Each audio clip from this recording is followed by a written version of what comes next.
ሜደጌ ክብሬናት ማረጌ ሽታ አንቺ ያላህ ስጦታ። አሰላሙ አለይኩም ወራህመቱላሂ ወበረካቱሁ። ድና የተከበራችሁ የፎዚ ቤተሰቦች ሰላም ጤና ይስጥልኝ። ውድ ሀገሬ ልጆች በያላችሁበት የዓለም ዳርቻ ሰላማችሁ ብዝት ተረፍ ይበልልኝ ኢንሻአላህ። ዛሬም በክፍል 2 የልጆች አስተዳደግ በእስላም ክፍል 2 ይዤ መጥቻለሁ ማለት ነው ውዶች። ኢንሻአላህ ቪዲዮውን ከቻላችሁ ሼር አድርጉልኝ። ለምታበረታቱ በሙሉ ከልብ ነው የማመሰግነው። ጀዛኩሙላሁ ኸይራን። አባቶቻችሁና ወንዶች ልጆቻችሁ ወንድሞቻችሁም ሚስቶቻችሁም ዘመዶቻችሁም የሰበሰባችኋቸው ሀብቶችም መክሰሩዋን የምትፈሯትን ንግድም የምትወዷቸው መኖሪያዎችም እናንተ ዘንድ ከአላህና ከመልእክተኛው በርሱ መንገድም ከመታገል ይብለጥ የተወደዱ እንደሆኑ አላህ ትዕዛዙን እስከሚያመጣ ድረስ ተጠባበቁ በላቸው። አላህም አመፀኞች ህዝቦችን አይመራም። ሱረቱ ተውባህ ከቁጥር 9 እስከ 24። ወደ የቅርብ ጊዜ ታሪካችን እንመለስና የዘመናችን ታላቅ የዳዕዋ ሰው የኢማም ሐሰን አልበናን አቋም ደግሞ እንመልከት። ኢማሙ በኢድ ቀናት እየዞሩ በከተማው ዳርቻና በየጎዳናው የሚገኙትን የሙስሊም ወጣቶችን ሁኔታ መቃኘት ልምዳቸው አድርገው ነበር። በአንድ ወቅት ለዚህ ጉዳይ ፕሮግራም በያዙበት ቀን ልጃቸው ሰይፈል ኢስላም በጠና ታመመ። በዚህን ጊዜ ሚስታቸው እንዲህ አለቻቸው፣ በዛሬው የኢድ ቀን ከኛ ጋር ዋልና ባንተን ንጽናና፣ ከታመመው ልጅህም ጎን ሁን። ኢማሙም የመንገደኛ ቦርሳቸውን በእጃቸው እንደያዙ አላህ በጸጋው ልጅን ካዳነልኝ ለሱ ምስጋናና ውዳሴ ይገባው፣ ይሞታል ብሎ ውሳኔውን ካስተላለፈ ግን አያቱ የመቃብርን መንገድ እጅግ ጠንቅቀው ያውቃሉ በማለት የሚከተለውን የቁርአን አንቀጽ እያነበበላት ወጣ። አባቶቻችሁና ወንዶች ልጆቻችሁ ወንድሞቻችሁም ሚስቶቻችሁም ሱረቱ ተውባ ቁጥር 9 እስከ 24 በየትኛውም አስቸጋሪ ሁኔታ ውስጥ ሆኖ ለዲን ቅድሚያ መስጠት ማለት እንዲህ ነው። ይህ አቋም የአላህን ውዴታ ለማንኛውም ውዴታ ቃሉንም ከየትኛውም ቃል የማስበለጥ ውጤት ነው። በተለይ ወደ አላሁ ሱብሓነሁ ወተዓላ መንገድ የሚጣሩ ይህን አይነቱን ባህሪ መጎናጸፍ ይኖርባቸዋል። ሙስሊም ወላጆች ከመቼውም ጊዜ በላይ እስልምናን መውደድ ይኖርብናል። በአላህ መንገድ መታገልና ወደ መንገዱ መጥራትም በቀልባችንና ሰውነታችን ላይ ሊነግስ ይገባል። ይህ ሲሆን ነው እስልምና የምንኛው ደረጃ ሊደርስ የሚችለው። የነቢዩ ሙሐመድ ሰለላሁ ዐለይሂ ወሰለም ህዝቦችም ክብርን የሚያገኙት ኢማናቸው እንድሟላላቸውና ቀልባቸውን ሰርስሮ ገብቶ ጥፍጥናውን ለማጣጣም ለሚከጅሉ ሰዎች የአላህ መልእክተኛ ሰለላሁ ዐለይሂ ወሰለም ምን እንዳሉ እንመልከት።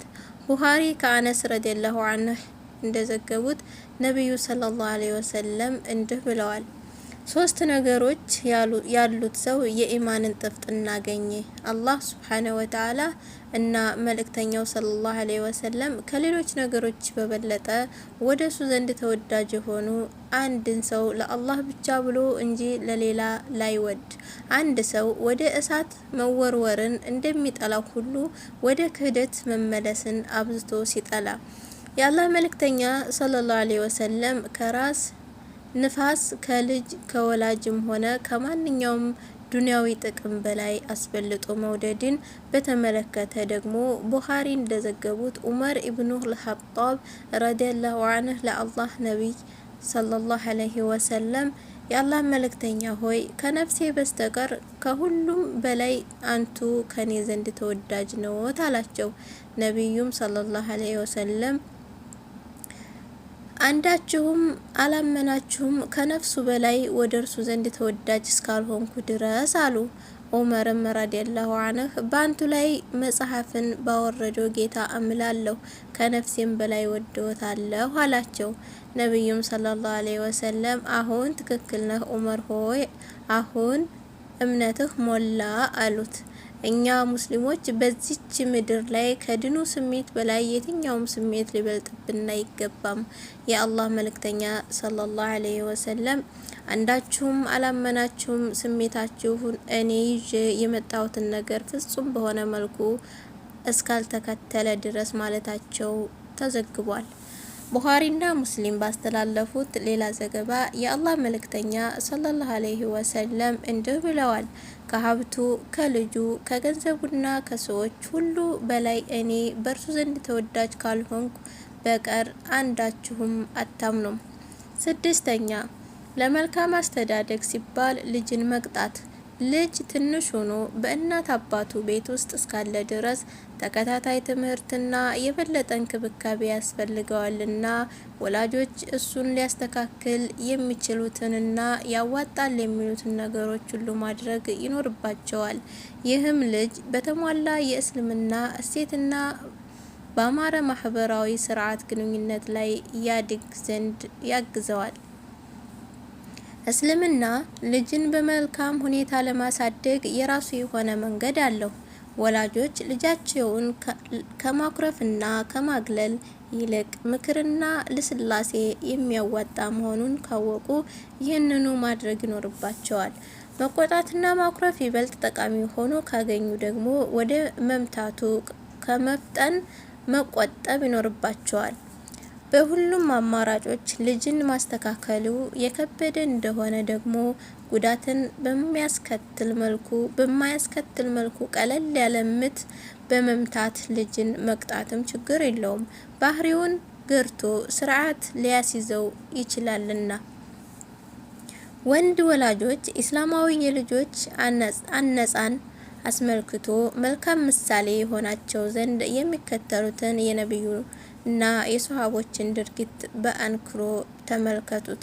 ልጆች በእዝነት በተለሳለሰ ሁኔታ ማስተማርና መምከርን በተመለከተ ቡኻሪና ሙስሊም በዘገቡት ሐዲስ አምር ኢብን አቢ ሰለማ ረዲየላሁ ዐንሁ እንዲህ ይላሉ። ልጄ ሆይ በነቢዩ ሰለላሁ ዐለይሂ ወሰለም ቤት ውስጥ በማድግበት ወቅት ምግብ ለመብላት ስንቀርብ እጄ በትሪው ላይ ወዲህና ወዳ ትዞር ነበር። የአላህ መልእክተኛ ሰለላሁ ዐለይሂ ወሰለም እንዲህ አሉኝ፣ አንተ ልጅ ሆይ የአላህን ስም አውሳ፣ ቢስሚላህ በል፣ በቀኝ እጅህ ብላ፣ በሚቀርብህ በኩል ብላ።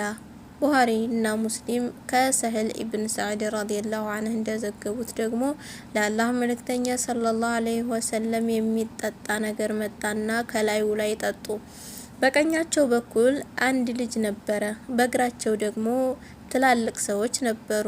የአላህ መልእክተኛ ሰለላሁ ዐለይሂ ወሰለም ለልጁ ለነሱ ወይም ለትላልቆቹ እንዲሰጣቸው ትፈቅድልኛለህን አሉት። አለሳልሰው እያግባቡት ነበር። ልጁም ለነቢዩ ሰለላሁ ዐለይሂ ወሰለም ወላሂ አይሆንም፣ ካንቱ በሚደርሰኝ ድርሻዬ ማንንም አላስቀድምም። ነቢዩ ሰለላሁ ዐለይሂ ወሰለም በእጁ ላይ ያስቀመጡለት። ይህ ልጅ አብደላህ ኢብን አባስ እንደሆነ ይነገራል።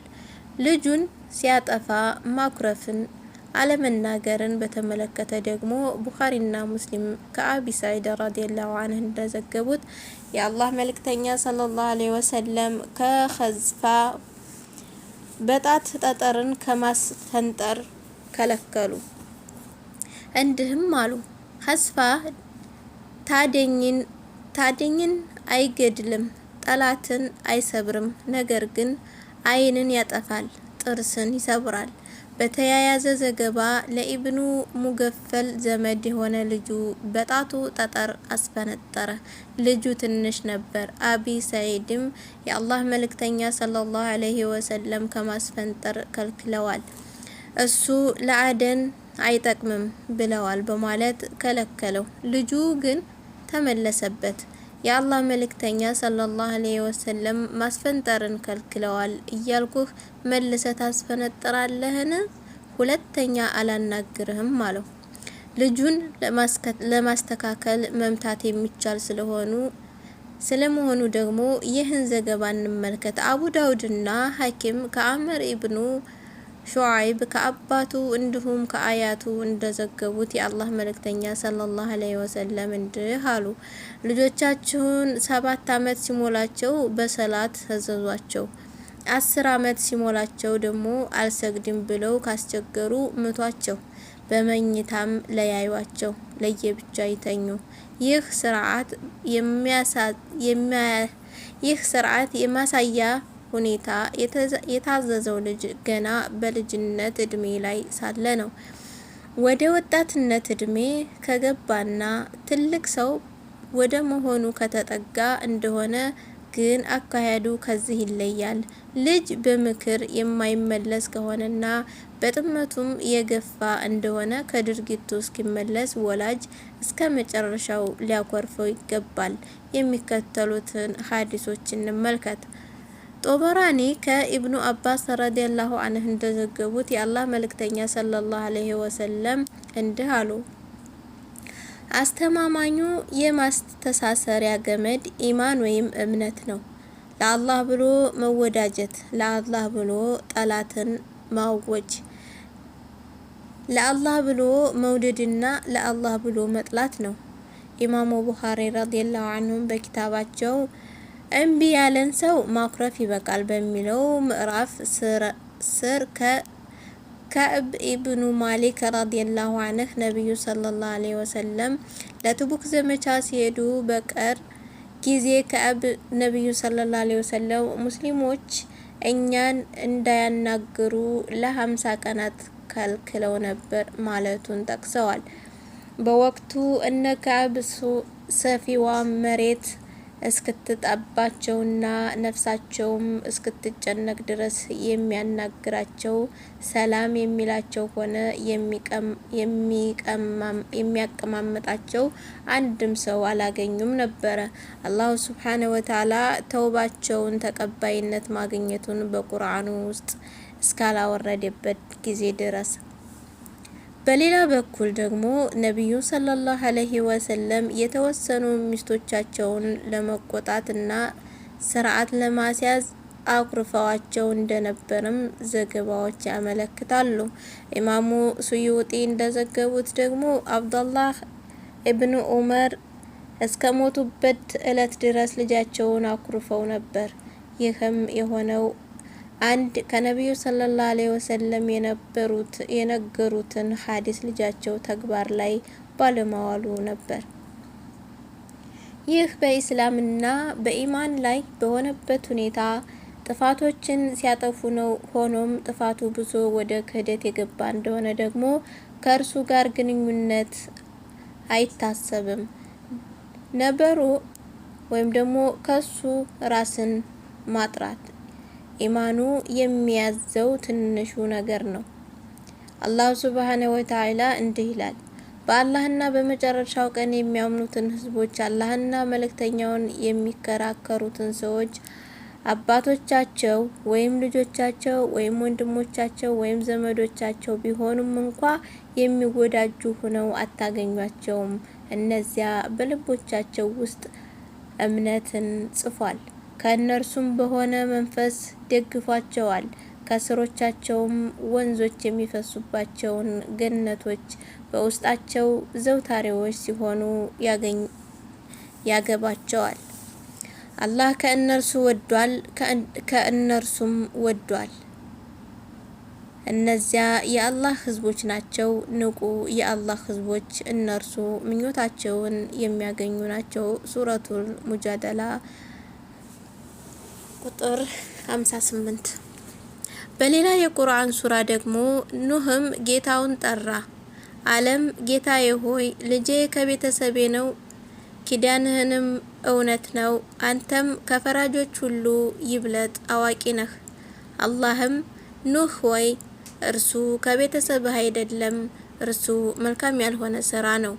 በእርሱ እውቀት የሌለህንም ነገር አትጠይቀኝ፣ እኔ ከሚሳሳቱ ሰዎች እንዳትሆን እገጽጽሃለሁ አለ። ሱረቱል ሁድ ገጽ 11 ከ45 እስከ 46።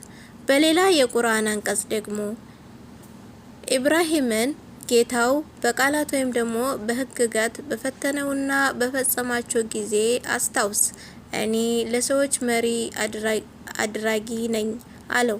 ከዘሮችም ወይም አድርግ አለ።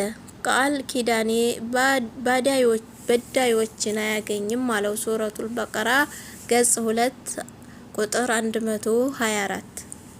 ከነኚህ ሁሉ የቁርአን አንቀጾች የምንረዳው ነገር ልጅ ያጠፋ እንደሆነ ለማስተካከል ማኩረፍ፣ መዝጋትም ሆነ ማግለል የሚቻል መሆኑን ነው። በእስልምና መተሳሰር በደም፣ በቋንቋ፣ በጥቅም፣ በኢኮኖሚም ሆነ በሌላ ነገር ከመተሳሰር የበለጠ ነውና።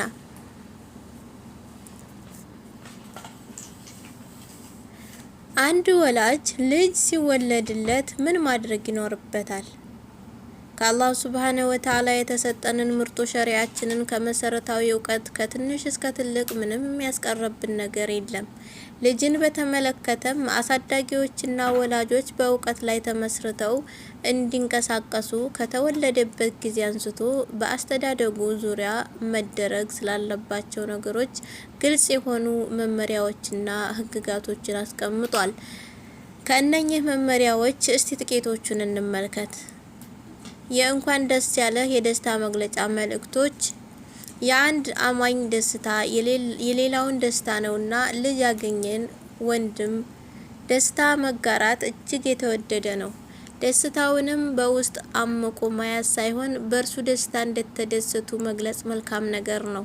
ይህም የደስታውን ባለቤት ይብለጥ ደስ ከማሰኘቱም በላይ ትስስርን ያጠብቃል፣ ወንድማማችነትን ያጠነክራል፣ ማህበራዊ ግንኙነትንም ያጎለብታል።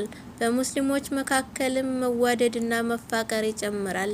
አግኝቶት ደስታውን ለመግለጽ ከአቅሙ በላይ ቢሆንበት እንኳ በዱዓና የወንድሙን ደስታ መጋራት ይኖርበታል። አላህ የተወለደውን ልጅ እንዲባርክለት ጥሩና የተባረከ ዝርያም እንደሚያደርግለት ቁርአናዊ መልእክቶችን በቀጥታም ይሁን በተዘዋዋሪ ልጅ በሚወለድበት ጊዜ መደሰትና ማስደሰት እንደሚገባ ይጠቁማሉ። አላህ ሱብሃነሁ ወተዓላ የነቢዩ ሰለላሁ ዐለይሂ ወሰለም ታሪክ ሲነግረን እንዲህ ብሏል። መልእክተኞቻችንም ኢብራሂምን በልጅ ብስራት በእርግጥ መጡት፣ ሰላም አሉት፣ ሰላም አላቸው። ጥቂትም ሳይቆዩ ወዲያውኑ የተሰጠን የወይፈን ስጋ አመጣ። እጆቻቸውን ወደ እርሱ የማይደርሱ መሆናቸውንም ባየ ጊዜ ሸሻቸው። ከእነሱም ፍርሃት ተሰማው። አትፍራ፣ እኛ ወደ ሉጥ ህዝቦች ተልከናልና አሉት። ሚስቱም የቆመች ስትሆን አትፍራ አሉት። ሳቀችም። በኢስሐቅም አበሰርናት። ከኢስሐቅም በኋላ በልጁ በያዕቆብ አበሰርናት። ሱረቱል ሁድ ገጽ 11 ከ69 እስከ 71። በነቢዩ ዘከርያ ታሪክ ላይ ደግሞ እርሱም በጸሎት ማድረሻው ክፍል ቁሞ ሲጸልይ መላእክት ጠራቸው። አላህ በየህያ ከአላህ መሆን በሆነ ቃል የሚያረጋግጥ ጌታም ድንግልም ከደጋጎቹ ነቢይም ሲሆን ያበስረሃል በማለት መላእክት ጠሯቸው። ሱረቱል አልኢምራን ገጽ 3 ቁጥር 24። በሌላ የቁርአን አንቀጽ ደግሞ ዘከርያ ሆይ እኛ በወንድ ልጅ ስሙ የህያ በሆነ ከዚህ በፊት ሞክሼን ባላደረግንለት እናበስረሃለን አለው። ሱረቱል መርየም ከቁጥር 19 እስከ 70። በታሪክ መጽሐፎች ከተላለፉልን ዘገባዎች መካከል ደግሞ ይህን እንመልከት። ነብዩ ሰለላሁ ዐለይሂ ወሰለም በተወለዱ ጊዜ የአጎታቸው የአቡ ለሀብ ባሪያ ሱወይቢያ ነበረች። ዛሬ ሌሊቱን ለአብደላህ ልጅ ተወለደለት በማለት የብስራቱን ዜና ያወጀችው አቡ ለሀብም ይህን አስደሳች ዜና ከእርሷ በሰማ ጊዜ በውልደቱ በመደሰት ሱበይቢያን ከባርነት ነጻ አድርጓታል። ምንም እንኳ አቡልሀብ ከሃዲ ሆኖ ቢሞትም አላህ ሱብሃነሁ ወተዓላ ይህን ድርጊቱን ግን ቆጥሮለታል። አቡ ለሀብ ከሞተ በኋላ በአውራ ጣቱ ጎን ከምትገኝ ጉድጓድ ካለች ቦታ አላህ አስጥቶታል። ቡኻሪ ዘግበውታል። ሱሀይሊ እንደዘገቡት ደግሞ የነቢዩ ሰለላሁ ዐለይሂ ወሰለም አጎት አባስ ረዲየላሁ ዐንሁ እንዲህ አለ። አቡ ለሀብ በሞተ ከወር በኋላ በመጥፎ ሁኔታ ላይ ሆኖ በህልሜ አየሁት። እሱም ከናንተ ከተለየሁ በኋላ እረፍት አላገኘሁም፣ ነገር ግን ሰኞ ቀን ብቻ ቅጣቱ ይቀልልኛል አለኝ ብለዋል። ሰኞ ቀን ነቢዩ ሰለላሁ ዐለይሂ ወሰለም የተወለዱበት ቀን ነው። ቀኑ ሱወይቢያ ሙሐመድ ሰለላሁ ዐለይሂ ወሰለም መወለዳቸውን ለአቡ ለሀብ አበስራ እሷን ነጻ ያለበት ነው። በልጅ መውለድ የእንኳን ደስ ያለህ የደስታ መግለጫ መልእክት ማስተላለፍን በተመለከተ ኢማም ኢብኑ አልቀይም አልጀውዚ ቱህፈት አልመውሊድ በሚባለው ኪታባቸው ውስጥ ከአቢ በክር ኢብኑ አልሙንዚር እንደዘገቡት ሐሰን አልበስሪ እንዲህ በማለት ነገሩን ብለዋል። አንድ ሰው ሐሰን አልበስሪ ወዳሉበት መጣ። አጠገቡም ልጅ የተወለደለት ሰውዬ ነበረ። ሰውዬውም በፈረሰኛው እንኳን ደስ አለህ አለው።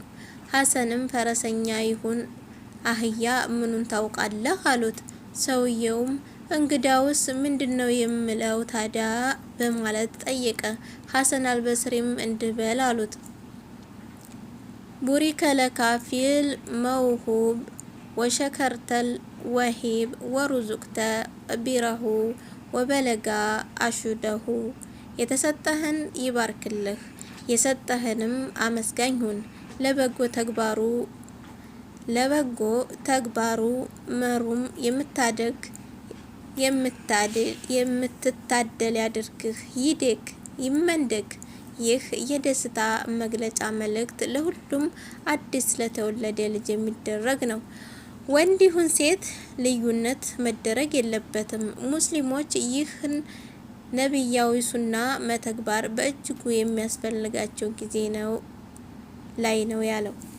እነኚህን የመሳሰሉትን ሱናዊ ነገሮችን መላመዳቸው የርስ በርስ ግንኙነታቸውን ያጠነክረዋል፣ ቤቶቻቸውን በደስታ ይሞላዋል፣ ወደ በለጠ መዋደድ መቀራረብና አንድነትም ያመጣቸዋል።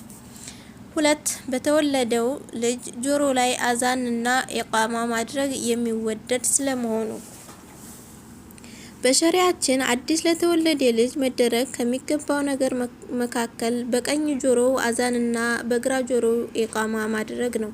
ይህም ልጅ እንደተወለደ ወደ አሁኑ መደረግ ይኖርበታል።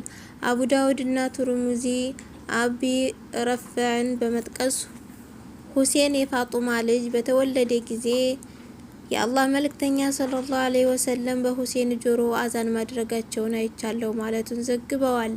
ኢማም በይሃቂና ሌሎችም ከሐሰን ኢብኑ አሊ ባስተላለፉት ዘገባ ደግሞ የአላህ መልእክተኛ ሰለላሁ ዐለይሂ ወሰለም እንዲህ ብለዋል፣ ልጅ በተወለደለት በቀኝ ጆሮ አዛን በግራው በኩል ኢቃማ የተደረገ እንደሆነ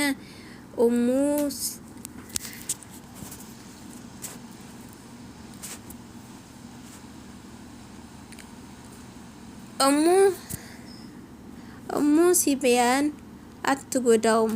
አዛንም ሆነ ኢቃማ በማድረጉ ሚስጥር ኢማም ኢብኑ አልቀይም በኪታባቸው ውስጥ እንደጠቀሱት የሰው ልጅ ለመጀመሪያ ጊዜ ወደዚህ ምድር ሲመጣ ጆሮውን ማንኳኳት ያለበት የጌታን ታላቅነትና ክብሩን የሚያስተጋባ የሆነውን ታላቁ ጥሪና የሰው ልጅ መጀመሪያ ወደ እስልምና ሲገባ የሚመሰከርበት ሸሃዳ ላኢላሃ ኢላላህ ሙሐመድ ረሱሉላህ መሆኑን ስላለበት ነው። ክስተቱ የሰው ልጅ ከዚህች ምድር ሲለቅ የአላህን አንድነት ቃል እንዲል ታልቂን እንደሚደረግ ሁሉ ወደዚች ምድር ሲመጣም ይህን ቃል እንደማስባል ነው። አዲሱ ልጅ ምንም እንኳ ባይታወቅም አዛኑ ቀልቡ ላይ ተጽዕኖ ሊፈጥር ይችላል የሚል አንድምታም አለው። ከዚህም በተጨማሪ ሌላው ጥቅም አለው። እሱም አዛን ሸይጣንን ማባረሪያ መሳሪያ በመሆኑ ነው።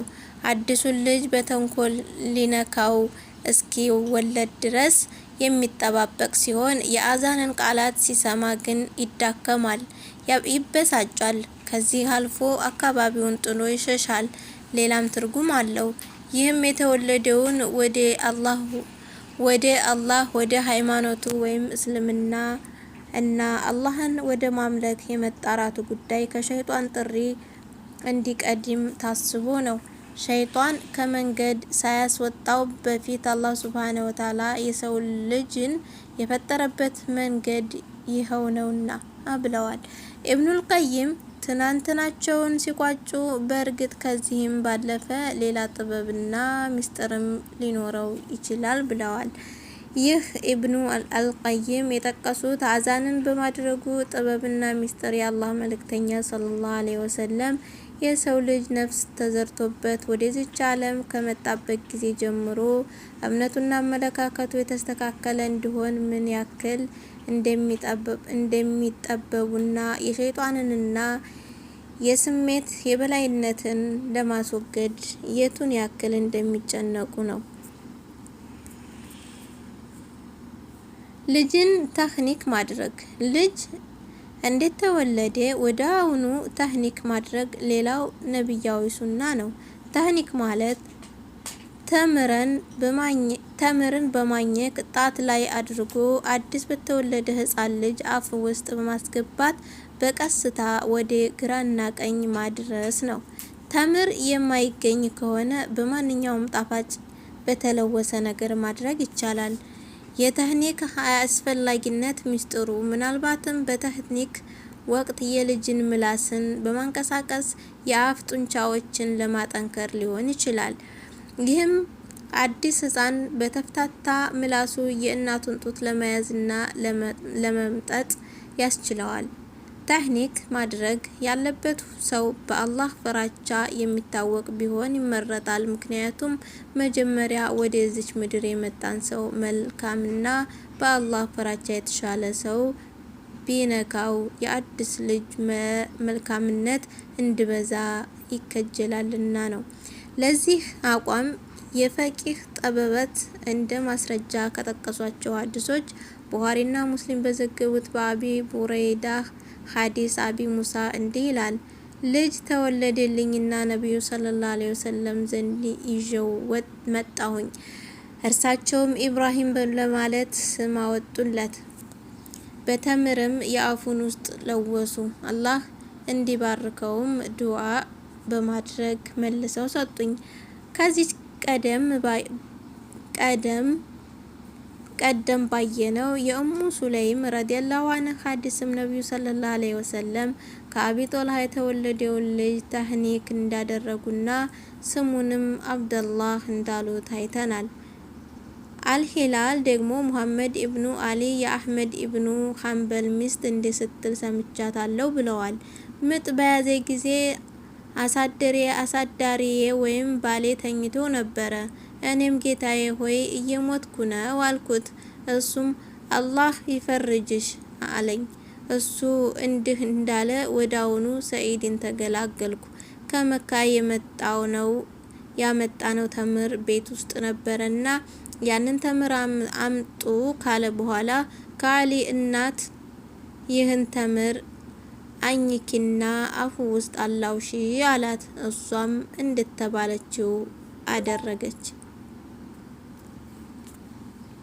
ከሐዲስ አዲስ የተወለደን ህፃን ጸጉር መላጨት እየተወደደ ስለመሆኑ በሰባተኛው ቀን አዲስ የተወለደ ልጅ ጸጉር መላጨትና መዝኖ በሚዛኑ ልክ ብርን ለድሆችና ለችግረኞች በመጽዋት መስጠት የተወደደ ነው።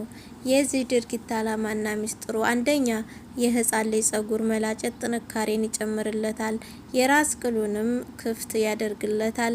እንዲሁም የእይታን የማሽተትና የመስማት ጥንካሬን ይጨምርለታል። ኢብኑል ቀይም ተህፋ ላይ ጠቅሰውታል። ሁለተኛ ጸጉሩን መዝኖ የኪሎውን ዋጋ ያህል ለድሆች በመጽዋት ማህበራዊ ጥቅም አለው። በዚህም ድርጊት ድህነትን በመጠኑም ቢሆን መቀነስ ይቻላል።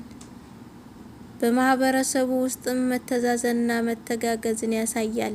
ኢማሙ ማሊክ አልሙአውጤ በተባለ ኪታባቸው ውስጥ ጃዕፈር ኢብኑ ሙሐመድ ከአባቱ ያወራውን እንዳወሱት ፋጡማ ረዲየላሁ ዐንሃ የልጆቿን የሐሰን፣ የሁሴን፣ የዘይነብና የኡሙ ኩልሱምን ጸጉር ላጭታ በመመዘን በዚያ መጠን ብር መጽውታለች ብለዋል።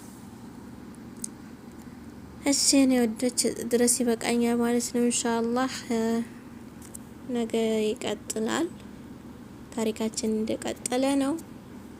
ያው መልካም ቀን ከነ ምሽቱ ከናዳሩ ተመኘውላችሁ። ሰላም አለይኩም ወራህመቱላሂ ወበረካቱ። ኦሜ ደጌ ክብሬ ናት ማረጌ ኦሜ ሽታ አንቺ ያላህ ስጦታ